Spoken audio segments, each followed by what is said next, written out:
So the first thing is always to clean it out.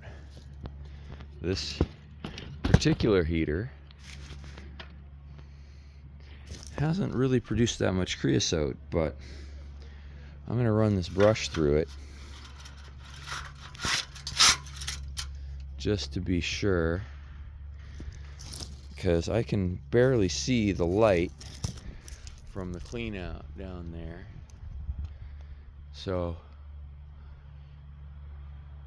clean everything first. Let's see if that helps. Certainly not going to want to clean it after I take it apart, because that'll get soot all over in the house.